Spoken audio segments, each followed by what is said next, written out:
Fiber maxing or carnivore, which one actually works for digestion? One will add up to around 70 grams of fiber a day, and the other one cuts fiber to almost zero. But here's the twist. Both the fiber and the carnivore people claim better digestion by doing their diets. By the end of this video, you'll know which is better for bloating, constipation, and IBS, and why your gut might love one more than the other. I'm Michael, a naturopath who's tested both approaches with many clients over the years. And just this week, I had a new client come to me and they've been trying fiber maxing after hearing about it online. They felt amazing for a couple of days until they didn't. Their gut went into full rebellion mode, bloating, gas, discomfort. So why does this happen? And how can you get the benefits of fiber without these blow-ups? In this video, I'll cover the mistakes that people can make when adding too much fiber in and why it backfires. And I'll give you my top gentle fiber starters. Plus, you can grab the prebiotic guide in the description below. And if everything doesn't work and you still have gut issues, we'll talk about the best gut test to help you personalize approach so you know what will work best for you. So what is fiber maxing?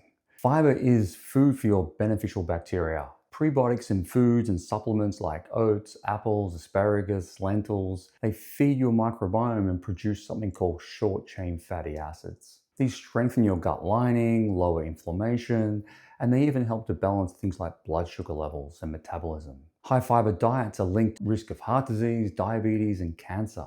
But here's the question. If fiber is so powerful, why does the average person only get around 15 grams a day when we need at least 30 to 40 grams? And even more puzzling, why do some people feel worse when they suddenly start trying to be healthy and eating more fiber?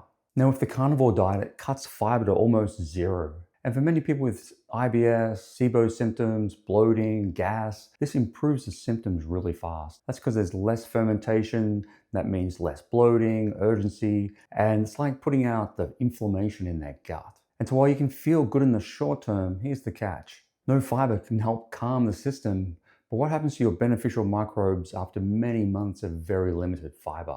The answer is a lower microbial diversity, less short-chain fatty acids, and a weaker gut lining. So a carnivore diet might be a great intervention to do for the short term, but it's not necessarily the best long-term approach. So why does fiber backfire? Why did my client who was doing their fiber maxing suddenly crash? Well, she jumped straight into high fiber shake with Fibo, Fibermend, bran, psyllium, and inulin. She also was having porridge with apples and flaxseed and psyllium husk. So in 2 days, she suddenly went from around 15 grams a day and she added another 40 grams and her gut just wasn't ready for it.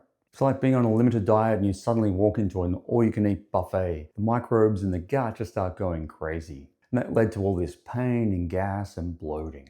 High FODMAP fibers like onion and garlic, beans, polyphenols, they're all incredible long-term prebiotics, but in a sensitive gut, they can make things worse, especially if someone has SIBO. All those extra food feed the microbes which produce this gas and bloating discomfort.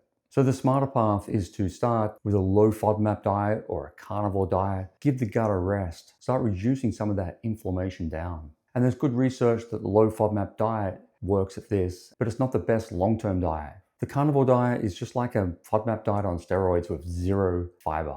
Then you can start to reintroduce gentle fibers. Start slowly adding the FODMAP foods or adding things like sun fiber, PHGG, kiwi fiber. These are gently digested fibers that don't cause all the gas and bloating. Start adding an extra 2 to 3 grams of fiber and just increase it slowly every few days. Unless you're feeling discomfort, then maybe hold off for a little bit. Track your symptoms, and if you keep flaring up, gut testing can reveal what microbes and short-chain fatty acids you might be missing. So this is like using the benefits of a carnivore diet without missing the long-term benefits of fiber. Cutting out the fibers, reducing them down, and then slowly building them up to create that microbial diversity. And once your gut tolerates the fiber, aim for a wide variety of fibers. That's around 30 different plants, vegetables, seeds, legumes, lentils a week. Different fibers feed different microbes. If you just eat the same things all the time, you're only feeding a select group of bacteria. For example, beta-glucans in oats help to lower cholesterol. Inulin in onion, garlic, chicory improves insulin sensitivity. And resistant starch helps to feed the butyrate-producing bacteria to help to